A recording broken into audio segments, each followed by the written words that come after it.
Bom, gente, essa é uma aula de resolução de um exercício da lista 1.1, né? Referente aos axiomas de espaços vetoriais, né? Essa lista está lá na página da disciplina e é para ser entregue ah, na, na data que está lá no CIGAR, na data da primeira aula extra. Então, ah, eu vou olhar para a questão 1, né? E aqui eu já começo com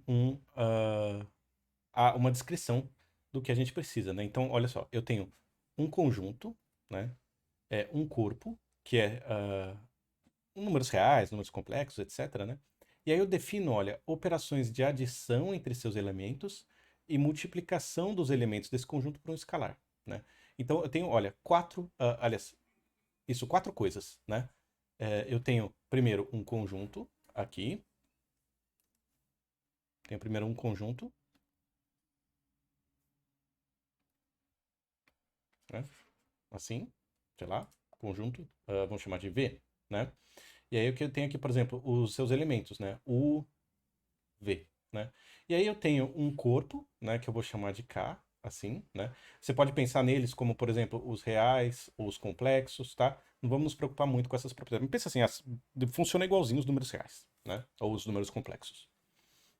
E aí eu vou ter, por exemplo, os escalares aqui, que eu vou costumar representar, tá, por letras gregas. Então, alfa, lambda, etc, tá? Então, a ideia é a seguinte, existem operações, tá? Então eu vou pegar, por exemplo, dois elementos, ó, uma operação entre seus elementos, né? E essa operação vai resultar num novo elemento que eu vou chamar de U mais V, né? E existe também uma operação que vai pegar, por exemplo, deixa eu desenhar isso aqui um pouquinho melhor, para caber as coisas. Vai pegar um conjunto assim, por exemplo, né? E aí vai ter uma outra operação que vai associar, por exemplo, o alfa, que é de um outro conjunto, com o V, né, que é um elemento desse conjunto, e aí eu vou ter um novo elemento chamado alfa V, tá vendo? Então, isso aqui é uma operação, né, que eu vou chamar de multiplicação por escalar, né? Os números aqui, esses elementos do corpo, esses números são escalares, né? E os elementos desse conjunto são o que eu vou chamar de vetores. E aí eu tenho uma adição entre dois vetores, tá vendo? Que é um elemento desse conjunto, e então, essa aqui é a adição, né? E essa aqui é a multiplicação, certo? Então, eu tenho esses quatro elementos. Eu tenho um conjunto, tá? E o conjunto é o que eu vou chamar de espaço vetorial. E aí, junto com esse conjunto, eu vou colocar duas operações. Uma delas envolve dois elementos desse conjunto, outra envolve um elemento desse conjunto e uma coisa de fora, que é um escalar, né? Que é um número, basicamente, né? É um elemento de um corpo, tá? Então, e aí eu preciso que, se essas operações, né, envolvendo esses elementos desse conjunto, satisfizerem aos 10 axiomas, né, de espaço vetorial, então eu vou chamar que eu vou dizer que esse conjunto é um espaço vetorial, né? Então, vamos revisar quais são esses 10 axiomas, né? De novo aqui, ó, eu tenho as mesmas ideias, olha, eu tenho um conjunto não vazio, né? Uma operação binária de adição. O que é uma operação binária? É uma operação que pega dois elementos, envolve duas entradas, né? Eu tenho U mais V. Então eu tenho U e o V, são duas entradas. E uma multiplicação por escalares, tá vendo? Então eu tenho aqui, ó, um conjunto, aqui, uma operação de adição, a multiplicação por escalares, e eu tenho o tal do corpo K, que é de onde vem os escalares, tá? Então, o corpo K, pensa nesse curso a gente vai falar de números reais e números complexos, né? Então, e aí eu vou dizer que isso é um espaço vetorial, né? É um espaço vetorial, se e somente se obedecer aos seguintes axiomas. E aí vocês vão ver que isso aqui, ó, são propriedades, são os 10 axiomas, são propriedades das operações. Então, olha só, isso aqui é uma propriedade da adição. Essa aqui é uma propriedade da multiplicação por escalar, né? Vou colocar esse x de multiplicação, mas, né? É, aqui eu tenho, não, vou fazer assim, ó. Isso aqui é uma propriedade da adição. Isso aqui é uma propriedade da multiplicação. Aí aqui, ó, comutatividade da adição. Então a operação de adição é comutativa. Então isso é uma propriedade da adição, né? Tem alguns livros que vão chamar de A1, por exemplo. A adição é associativa. Então isso aqui é uma propriedade da adição. Identidade da adição. Isso aqui é uma propriedade da adição, né? E a existência do oposto, tá vendo que eu estou falando, ó, que eu estou definindo a ideia de oposto através da operação de adição?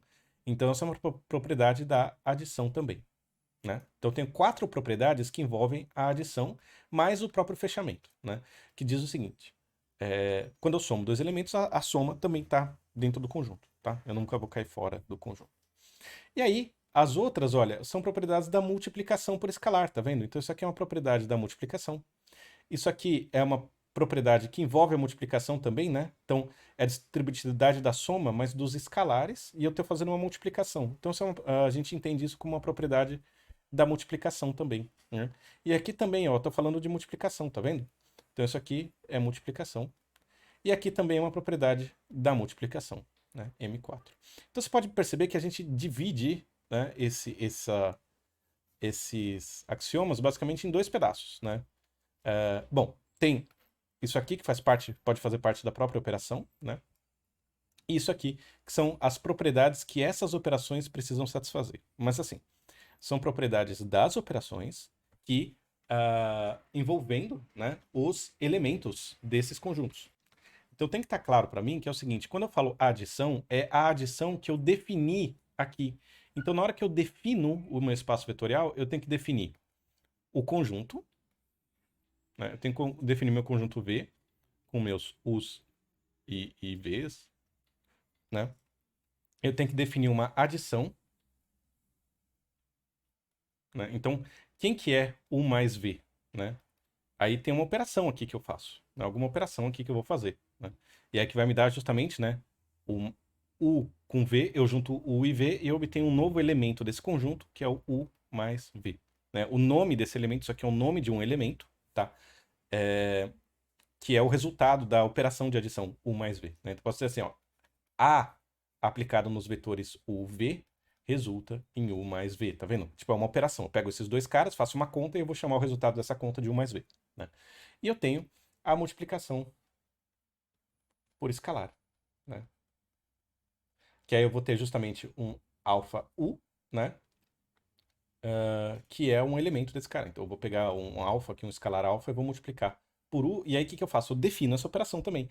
Então isso aqui vai ter uma espécie de multiplicação, né, de alfa com U. E isso vai resultar no cara que é o produto, né? Então se eu pensar assim, olha, é que aí a gente usa, né, a notação. Essa notação é meio abusada, mas isso aqui é o nome de um vetor, né? Isso aqui é o nome de um vetor, tá? Então, vamos fazer agora o que ficou dúvida lá no Telegram, né? É justamente a ideia do conjunto de funções a valores reais, né? E aí, como demonstrar? E aí foi perguntado, para eu demonstrar que essa adição aqui, né, é um espaço vetorial. Não, não é isso que é o espaço vetorial, né?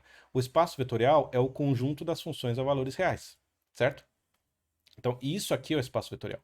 Só que eu tenho que definir essas 3 coisas, né?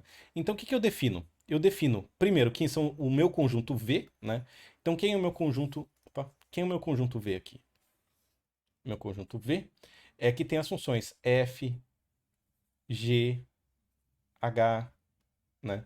Eu vou dizer o seguinte, olha, F, então o conjunto V, né? É o conjunto das funções que transformam números reais em números reais, né? Esse é o conjunto. Então são todas as funções, tá? E aí eu vou fazer um parênteses aqui e lembrar o seguinte, né? O que são funções? Porque a gente precisa definir quem são os objetos, quem são... como é que eu defino que um objeto é igual ao outro, né? Então eu vou dizer o seguinte, olha, né, uma função que leva de um domínio a um contradomínio, né? Então, leva do conjunto A ao conjunto B, né? Isso a gente vai ver na segunda unidade também, tá? A gente vai trabalhar com funções em que esses conjuntos aqui não são necessariamente números, tá? Eles vão ser espaços vetoriais. Mas agora, então, nesse caso aqui, né, o meu A são os reais e o meu B são os reais, tá? Mas eu vou deixar esse nome diferente assim para a gente poder distinguir um do outro, tá? Domínio, né? Se você quiser chamar isso aqui de domínio e esse cara aqui de contradomínio, né? A ideia é essa. Então vai lembrando lá de pré-cálculo, né, como é que a gente trabalha com essa ideia de funções. E aqui que é uma função, então? Eu tenho um conjunto aqui, que é o meu conjunto A, né? E eu tenho um certo elemento desse conjunto A, vamos chamar ele de T, né? E eu tenho o meu conjunto B aqui, né, que pode ou não ser o mesmo que o A, né? Eu vou representar diferente assim. E aí eu tenho aqui, a minha função, ela vai fazer o seguinte, ela vai para cada valor de t, ela vai associar um elemento aqui chamado f de t, né? Então nota que f de t, né, f de t pertence a b. É um objeto que está aqui dentro. Então, por exemplo, se b for os números reais, então f de t é um número real, tá? Então é um número real, né? E f é a regra que associa cada t a um f de t, né? A gente poderia representar essa função pelo seu gráfico, né? Ou por uma tabela para cada, se esse conjunto fosse um conjunto com um número contável, né, de elementos, eu poderia ter uma tabelinha. Para t igual a 1, f de t é 2. Para t igual a 2, f de t é 7, sabe? Poderia fazer assim. Ou eu posso falar, olha, essa função aqui é representada pelo, é representada pelo seu gráfico, né? Então, isso aqui é o gráfico de f, né? E aí eu tenho aqui, por exemplo, né, t, eu tenho aqui t e eu tenho aqui f de t, né? Eu tenho aqui t e eu tenho aqui f de t, né? Então, quando eu digo que duas funções são iguais, quando os gráficos delas são os mesmos, que para qualquer valor de t que esteja no domínio, o f de t vai ser o mesmo que o g de t, por exemplo, né? Então, f igual a g, tá vendo? Eu estou comparando as funções, né? Quando eu coloco só a letra é a função, é a regra, e quando eu coloco isso aqui é o valor da função, né? É a imagem, se você quiser.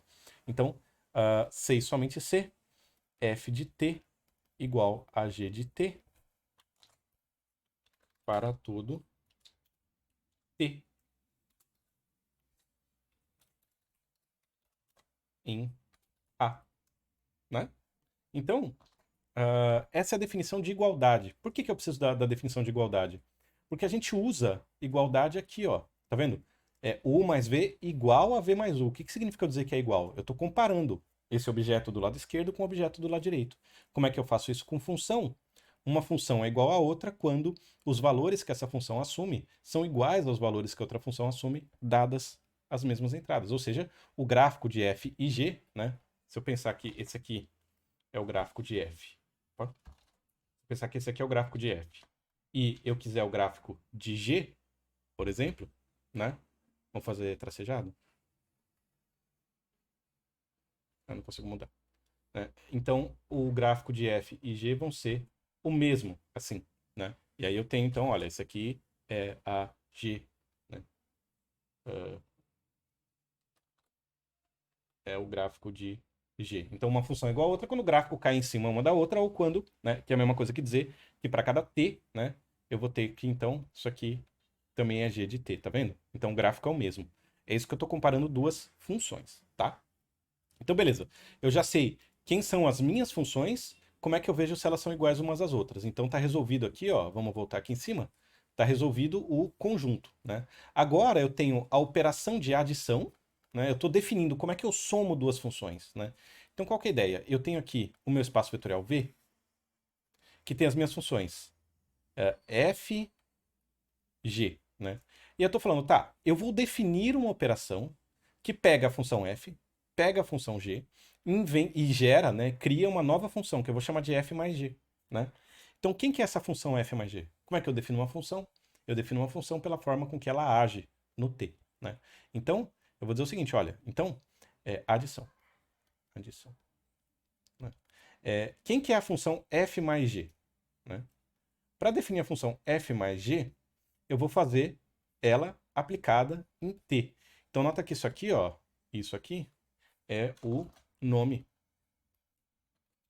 da função, tá?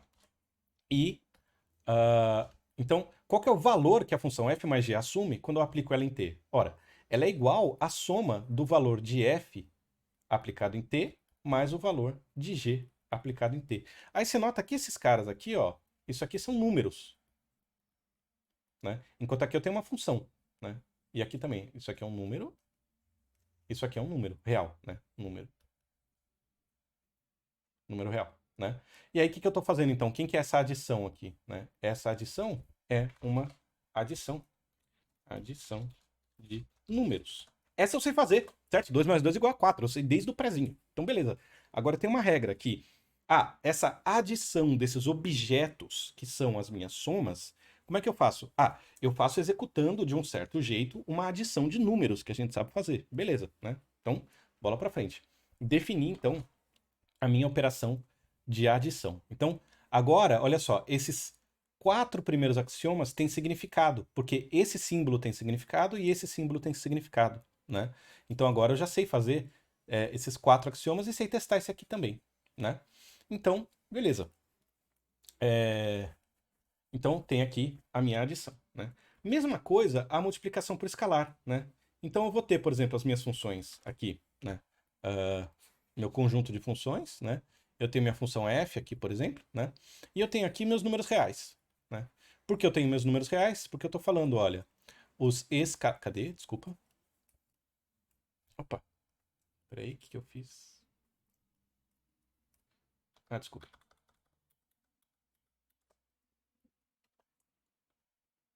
Aqui, né? Desculpa. Então, eu tenho aqui, ó. Então, vamos fazer a multiplicação. Multiplicação por escalar. Né? Então, o que eu tenho agora é o seguinte. Eu tenho o meu conjunto das minhas funções, né? Aqui, V. E eu tenho o conjunto dos meus números reais, aqui, né? Então, eu tenho minha função f aqui, por exemplo, né? Bonitinha. E aí, ó, por que isso são os números reais? Porque eu falei aqui, ó, os escalares são números reais, certo? Os escalares aqui são os meus números reais, né? Então, quando eu fizer uma multiplicação por escalar, ó, quando eu fizer uma multiplicação por escalar, esse alfa, ele é um número real, né? Então, o que que eu vou fazer? Eu vou tomar um número real aqui, chamado alfa, né? Por exemplo, e aí eu vou associar a minha função f ao meu número real alfa, né? Ao meu número real alfa, e vou dar origem a uma nova função aqui, né? Uma nova função aqui, que o nome dela é alfa f, né? E aí quais são os valores, então, que a função chamada alfa f assume quando eu aplico ela em t? Ora, vai ser o número real alfa vezes o número real f de t, né? Então nota que aqui, ó, eu tenho um número e aqui também eu tenho um número, né? E isso aqui é uma função, né? Então, como é que eu faço agora? Então, eu já sei desenhar o gráfico de alfa f. Como é que eu faço? Eu pego, para cada valor de t, eu pego o valor de f e multiplico por 2, né? Pronto, simples, né? Então, agora essa multiplicação, então, aqui, né? Isso aqui é uma multiplicação. Multiplicação de números reais. O número real alfa vezes o número real f de t, né? E assim eu defini a minha função alfa f.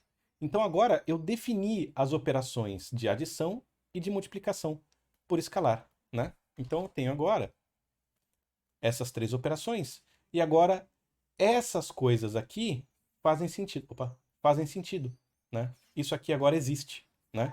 Então agora o que eu preciso fazer? Agora o que eu preciso fazer é o seguinte: verificar se essas operações que eu defini desse jeito, utilizando as funções, satisfazem esses axiomas.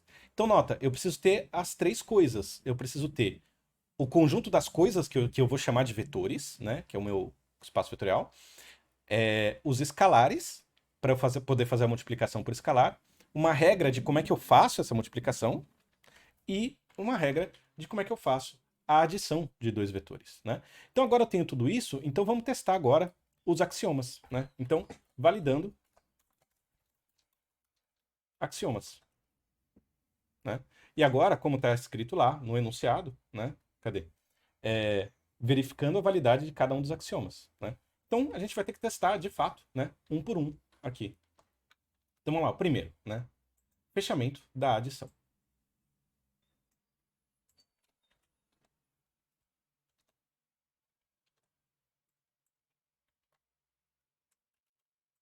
Fechamento por adição. Então vamos lá. Vamos ler com calma isso, né? A adição entre dois elementos U e V quaisquer de V, vamos chamar de F e G, né? F e G, porque eu estou falando de funções, então vamos usar essas letras que a gente está familiarizado.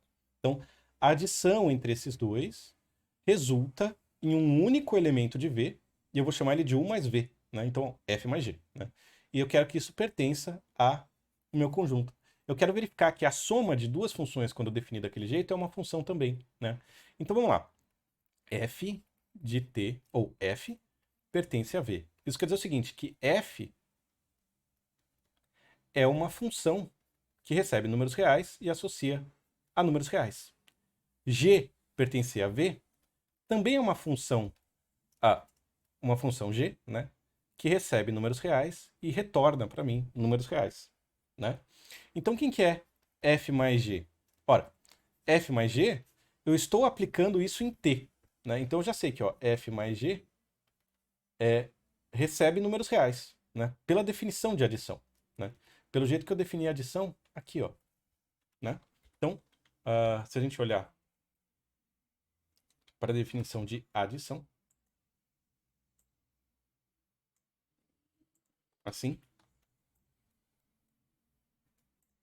né? Aqui, eu quero que mostrar que essa operação resulta numa função, né? E olha só, esse cara aqui, então, f mais g, eu já estou, por construção, ó, eu estou colocando aqui um t. Então eu estou dizendo, olha, ela vai receber um número real. E para cada número real que ela recebe, o resultado que ela vai ter vai ser a adição desse número real mais esse número real. Certo?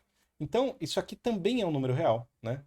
Porque eu tenho número real mais número real. Então, isso é uma adição de números reais, né? Então, isso aqui, ó, isso aqui é um número real, e aqui eu estou entrando com um número real, né? Então, de fato, a adição, essa coisa, é uma coisa que depende de números reais e retornam para mim números reais, né? Então, de fato, né? F mais G, então F mais G é função a valores reais, né? Ela é única porque essa soma é única, eu nunca vou ter ambiguidade, né? F mais G aplicado em T nunca vai dar dois valores distintos, porque eu estou somando dois números únicos reais, né? E a gente sabe que isso é um só. E isso vai ser um número real, soma de dois números reais é sempre um número real, então beleza, tá valendo, né? Então F mais G é uma função a valores reais, logo o axioma 1 está satisfeito. Certo? O axioma 2 é análogo, tá? Eu não vou repetir aqui, tá? Então o axioma 2 fica como exercício para vocês tentarem visualizar, né? Aqui. Certo? Então esse aqui fica como exercício.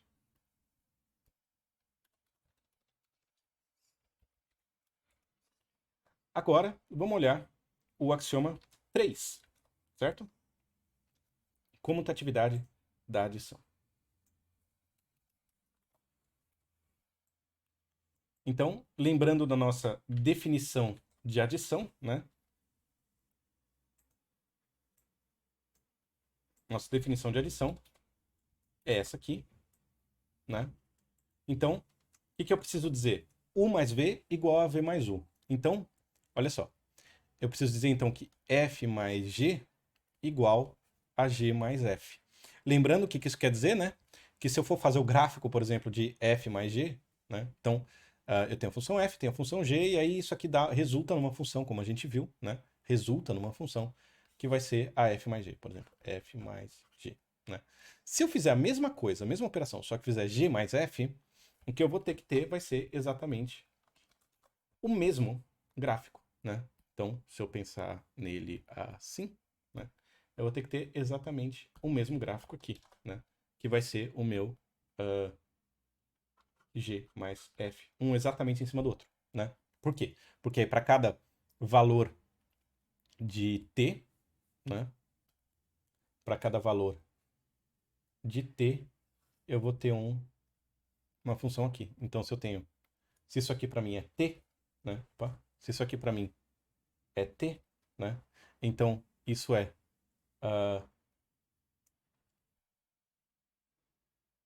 F mais G de T, e tem que ser igual a G mais F de T. G mais F de T, certo? Assim. Certo? Tanto faz a ordem que eu faça essa adição, né? Então, o que eu faço? Eu executo o lado esquerdo, executo o lado direito e verifico se eles são iguais, né? Então, primeiro, calcular f mais g, né? Então, quem que vai ser? F mais g aplicado em t é o valor de f aplicado em t mais o valor de g aplicado em t. Beleza, guardo isso, né? Aí, segundo passo, calcular g mais f, né? Então, quem que é isso? G mais f aplicado em t é g aplicado em t mais f aplicado em t, né? E aí eu preciso verificar se f mais g de t é igual a g mais f de t para todo t real, né? O que é isso? Né? Esse A de ponta cabeça significa para todo, tá? Então, por quê? Isso aqui, eu estou fazendo isso. Eu estou verificando que essa função, para cada valor de t, vai dar o mesmo valor nas duas, né? Se eu fizer f de g, f mais g e g mais f, né? Então, agora o que eu faço? Vamos chamar isso aqui de equação 1, isso aqui de equação 2, né? Então, você pode perceber que aqui eu uso a equação 1, né? E aqui eu uso a equação 2. Então, eu efetuo a minha conta, né? Quem que é f mais g de t? Não é f de t mais g de t? Agora, o número, né? O valor da minha função é esse. E aqui eu tenho g de t mais f de t, né? Só que aqui agora eu tenho adição de números reais. Adições de números reais. E mais ainda, eu estou comparando adições de números reais. Então, olha só uma sutileza que a gente tem aqui, né? A sutileza que a gente tem aqui é o seguinte. Aqui eu estou comparando vetores, né? Bom, aqui eu também estou comparando números reais, né? Aqui eu estou comparando vetores, certo? O vetor f mais g, nesse contexto, quero saber se ele é igual ao vetor g mais f, né? E aí como é que eu faço isso? Bom, pela propriedade de como é que eu vejo se as duas funções são iguais aqui, né? Então eu tenho que saber isso. Aqui eu também estou comparando números reais, né? Só que agora eu ainda estou comparando esse valor dessa função aqui que não está claro para mim quem que é.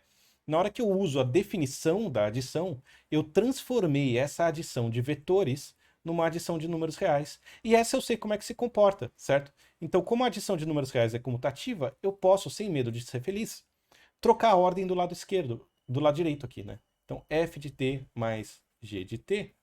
Eu posso trocar a ordem desses dois, e aí eu fico com f de t mais g de t, né? Então, eu troco essa ordem, porque eu posso, porque essa adição é números reais, eu sei que eu posso fazer isso com números reais, né? Então, f de t mais g de t. Então, está satisfeito o segundo axioma.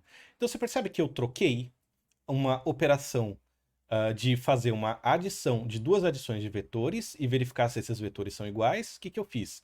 Eu usei a definição dessa adição aqui, ó, para poder trocar, né, essa adição por uma coisa que eu sei trabalhar. Do lado direito aqui eu sei trabalhar, né? Eu sei trabalhar com adição de números reais.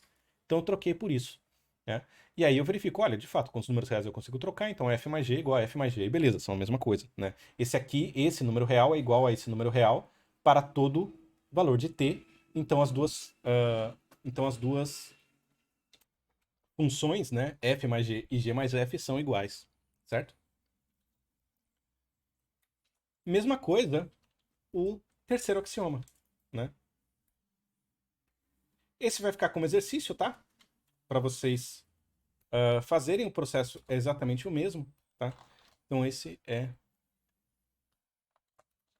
exercício. Vocês vão transformar essa adição de vetores numa adição de números reais, e aí você sabe que essa propriedade vale para números reais e você argumenta isso, né? Então, agora vamos para justamente que tá gerando dúvida, né? Porque quando a gente fala a função igual a zero, a gente tem vontade de achar a raiz dessa função, né? E não é isso. A gente quer usar a função que obedece a essa propriedade, tá? Então, cuidado com a ideia de zero. A gente usa o símbolo zero, mas a definição de vetor nulo é o vetor que satisfaz a essa propriedade, certo? Isso que é importante, né? Então, eu vou fazer o seguinte, eu vou pensar o seguinte, olha, eu vou considerar, então, meu f, né, é um vetor ou função qualquer,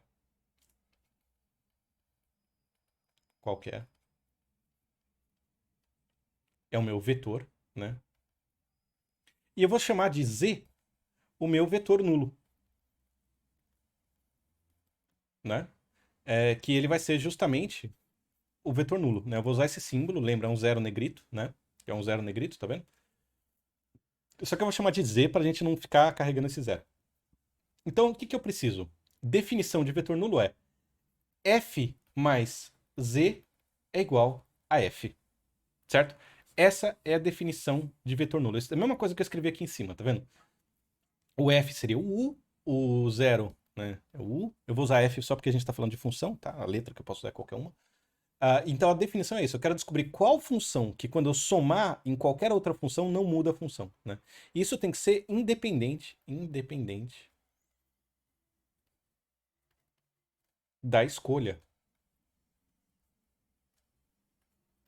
de f. Então não posso escolher uma f específica, tá? Tem que ser qualquer uma, não posso fazer essa escolha, né? Então, o que quer dizer isso aqui, né? Pela definição de adição e pela definição de função, o que quer dizer?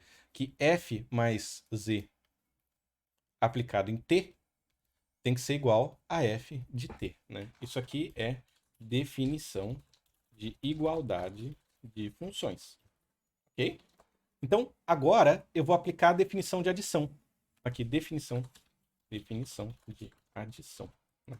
Qual que é a definição de t? É o próprio z de t, né? Então, isso aqui quer dizer que z de t é igual a zero, né? E aí, nota o seguinte, não depende do valor de t, né? Para todo t, z de t é igual a zero, né? Então, a função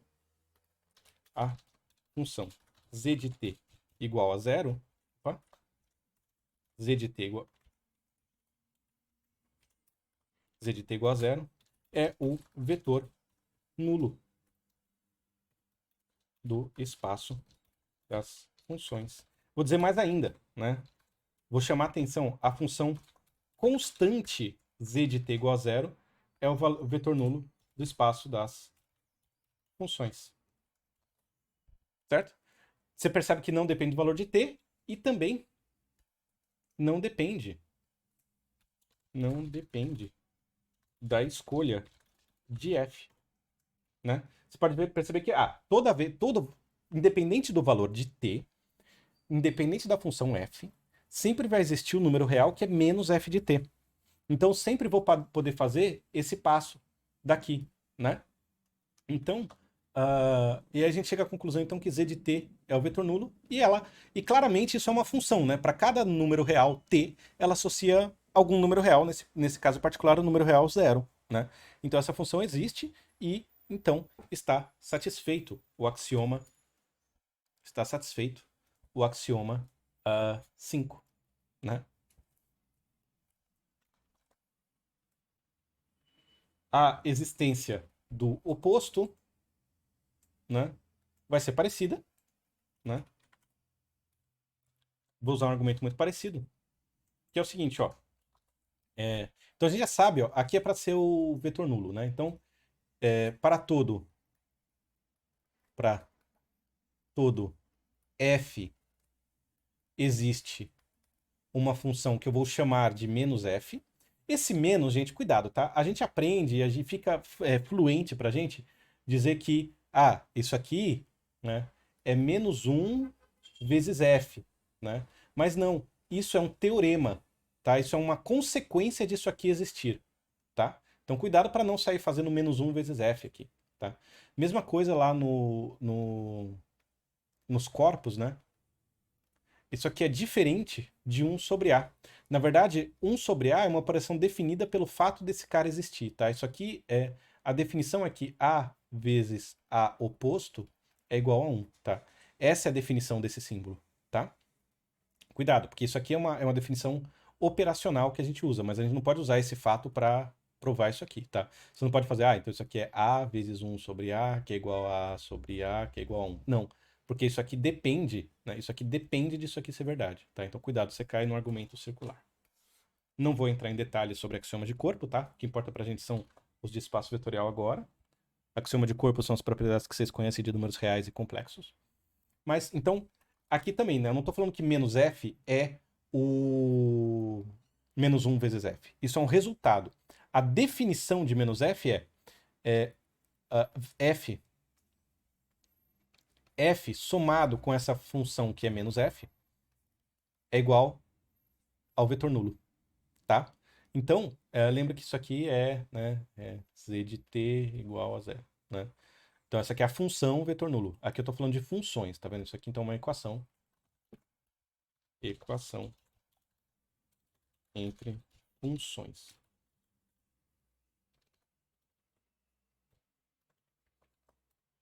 Pera. Equação entre funções. Equação entre vetores. Lembra que eu estou falando de vetores aqui, tá? Esses objetos serão, a gente vai mostrar que eles são vetores, tá? Então, o que eu preciso? Eu preciso descobrir, dado uma função f, né? Então, dada a função f, procurar a função menos f, certo? Então, quem que é isso, né?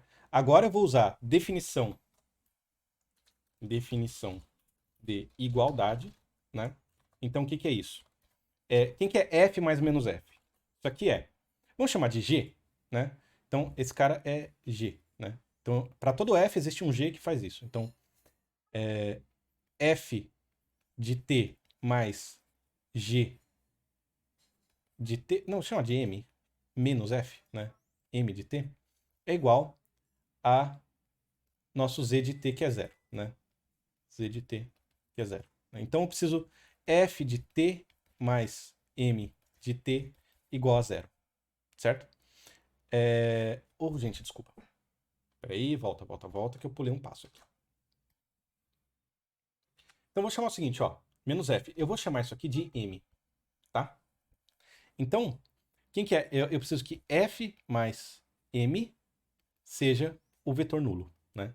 E aí eu uso a definição de igualdade de funções, né, para escrever o seguinte: a função f mais m, quando aplicada em t, tem que dar o meu vetor nulo, né? Então vamos chamar de zero, bom, o mesmo z de t, né, que é zero, né?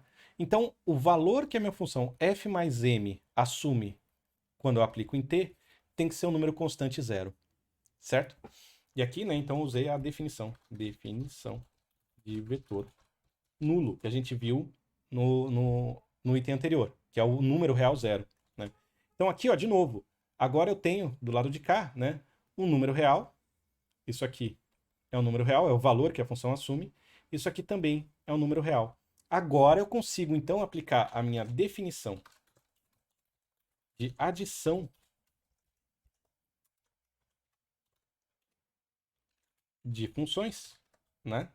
Então, qual que é o valor, o número real que a função f mais m assume quando aplicada em t? Ora, ela é o valor da função f de t mais o valor da função m de t, né? Isso tem que dar zero. Agora eu tenho uma equação de números reais aqui, né? E eu sei o seguinte, né? Eu posso fazer o seguinte, eu vou usar definição de oposto dos números reais, né? Então vou dizer o seguinte, olha, eu vou somar então menos f de t mais f de t mais m de t é igual a menos f de t mais zero, né? Então isso aqui vai ser zero, né? Esse cara aqui cancela. Opa. Esse cara cancela, né? I mais m de t. E aqui eu uso de novo, né, a definição de elemento neutro dos reais, ou da adição nos reais. Por quê? Porque aí menos f de t mais zero é menos f de t. Isso é um número real, tá? Menos f de t. E aqui eu uso também a definição de zero, né? Aqui. Então eu fico com m de t igual a menos f de t. Logo, né,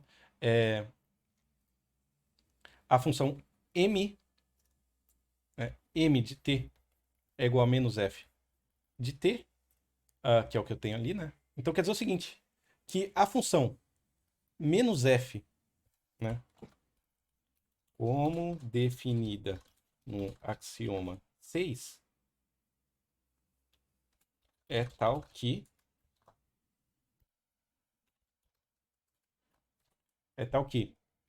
o valor da função menos f aplicada em t, né? Lembra que esse m é a minha função menos f aplicada em t. Né? Eu só chamei de m para a gente não ter a tentação de mexer com esse símbolo de menos aqui. É igual a menos o número real f de t. Né? Então lembrando que a gente teria que escrever assim, né? F de t é um número, eu estou pegando o oposto dele, tá? Então, e você percebe que isso também, né, independe da escolha de f, né? Logo, para todo f em v existe uma função oposta, menos f em v, tal que f mais menos f é igual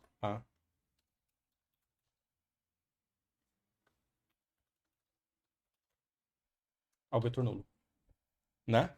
Então, e aí eu consegui demonstrar, então, olha, usando as propriedades dos números reais.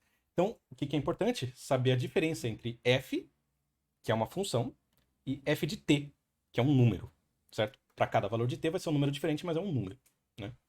E aí, eu vou fazer mais um, tá?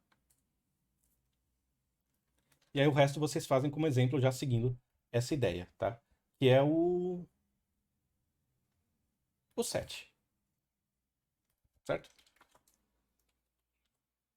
Associatividade da multiplicação por escalares. Ora, então o que eu tenho aqui, né? Eu preciso mostrar que alfa vezes beta f é igual a alfa beta vezes f. O que é isso, né? Aqui eu tenho uma multiplicação. Primeiro eu faço uma multiplicação de função por escalar, né? E depois eu faço a multiplicação por entre escalares, né? Isso aqui, né? E aqui eu faço primeiro uma multiplicação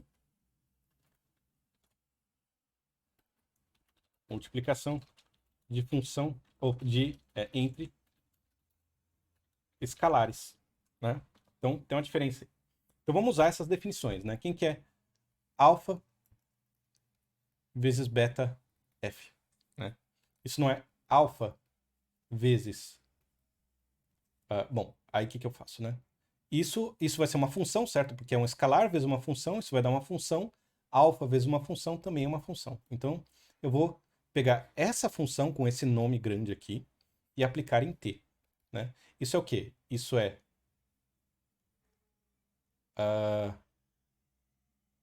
eu vou pegar alfa primeiro, né? E multiplicar por beta f de t, certo? Então, primeiro, ó, eu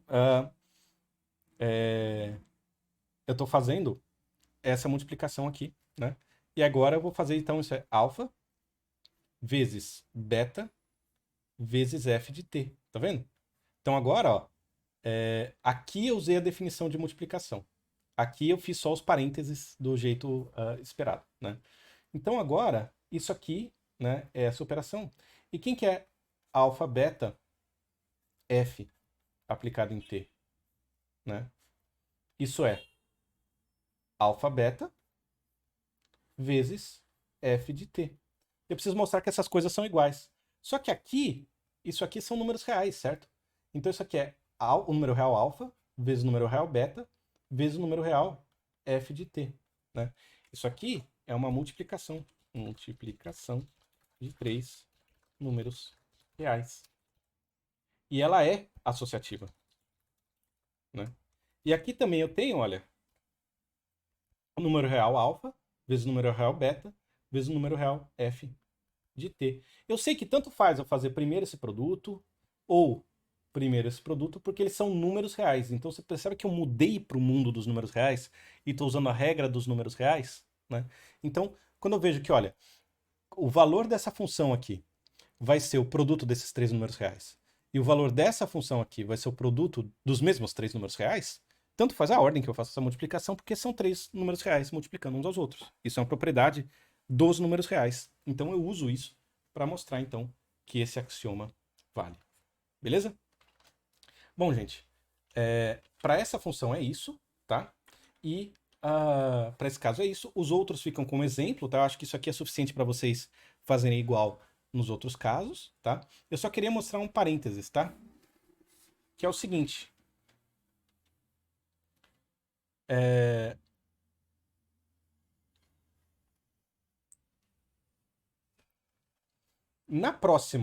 No próximo item dessa questão, né? Eu falo do conjunto dos polinômios, né? E eu dou uma dica. Ó, todo polinômio é uma função. Então a gente já mostrou os 10 axiomas para as funções. Então isso quer dizer o seguinte, essa dica aqui, né, diz o seguinte, se eu tenho o conjunto de todas as funções, né, o conjunto de todas as funções, vamos chamar assim, né, e aqui eu tenho o Pn de R, né. Então é o seguinte, Pn será, como Pn está contido em V, né, Pn será espaço vetorial C e somente C for subespaço vetorial de V. E aí como é que eu provo que é subespaço vetorial? Mostrando que é fechado por multiplicação e por adição.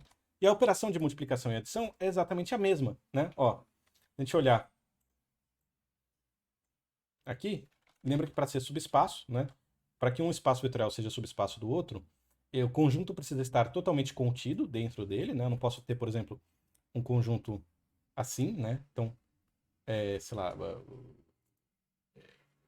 E, né? E nunca vai ser subespaço de V. Por quê? Porque eu tenho vetores que são elementos de V e não são de... São elementos de E não são elementos de V, tá? Então cuidado. Esse cara não pode ser subespaço. E, olha, as operações são as mesmas, né? Então a regra que eu somo aqui, ó, né? F, G resulta em F mais G, né? Ela funciona independente de eu estar dentro do PN, né? Eu posso fazer, por exemplo, pegar o mesmo conjunto aqui, né? E tirar esse cara. Funciona igualzinho, né? O fato de eu ter categorizado polinômios são funções, então a conta é a mesma, né? E aí, então você não precisa mostrar os 10. Você fala, olha, você usa esse argumento e fala, olha, todo polinômio é uma função. Então, ele será espaço vetorial se somente se for subespaço vetorial de V. E aí você só precisa mostrar que a adição de dois polinômios é um polinômio de grau igual ou menor, né? E que a multiplicação de um polinômio por um escalar é um polinômio de grau igual ou menor ao original. Então você só precisa demonstrar o fechamento, né? Mesma coisa, né? Mesma coisa no caso do mesma coisa no caso de funções contínuas, né? Aquelas funções que a gente estava vendo ali não precisavam ser contínuas, tá? Eu podia ter uma função que é toda quebrada aqui. Mas se a minha exigência for funções contínuas, né? Aí de novo, né? Toda função contínua é uma função. Logo, está no espaço vetorial de funções. Que a gente sabe, que a gente já mostrou que é espaço vetorial, né? E já foi provado ser espaço vetorial. Certo?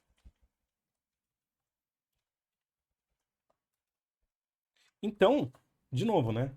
O conjunto das funções contínuas será espaço vetorial, C e somente C, por subespaço vetorial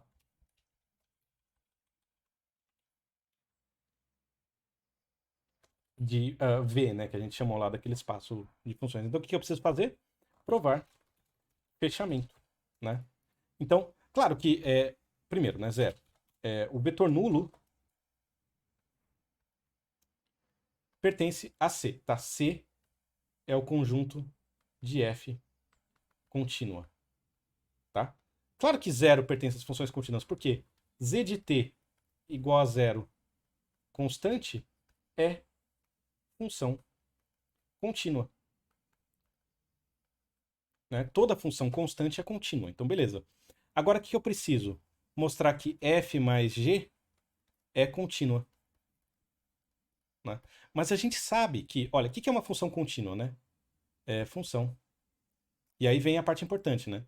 Para mostrar fechamento, eu preciso mostrar qual que é a regra aqui, né? Então, f é contínua.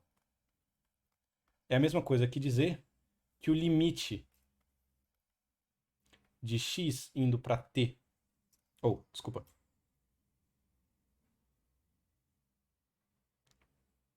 isso, de x indo para t de f de x é igual a f de t, né? Para todo t, né? Então, o que eu preciso saber? F mais g é contínua? Né? Mas quem que é f mais g? Então, eu preciso saber se limite de x indo para t de f mais g de x é f mais g de t, certo? Então, como é que eu faço? Bom, o limite da soma não é soma dos limites? Então, isso é limite com x indo para t de f de x mais limite com x indo para t de g de x. Isso tem que ser igual a f de t mais g de t. Né? E aí, como f e g são contínuas, porque eu estou supondo, né?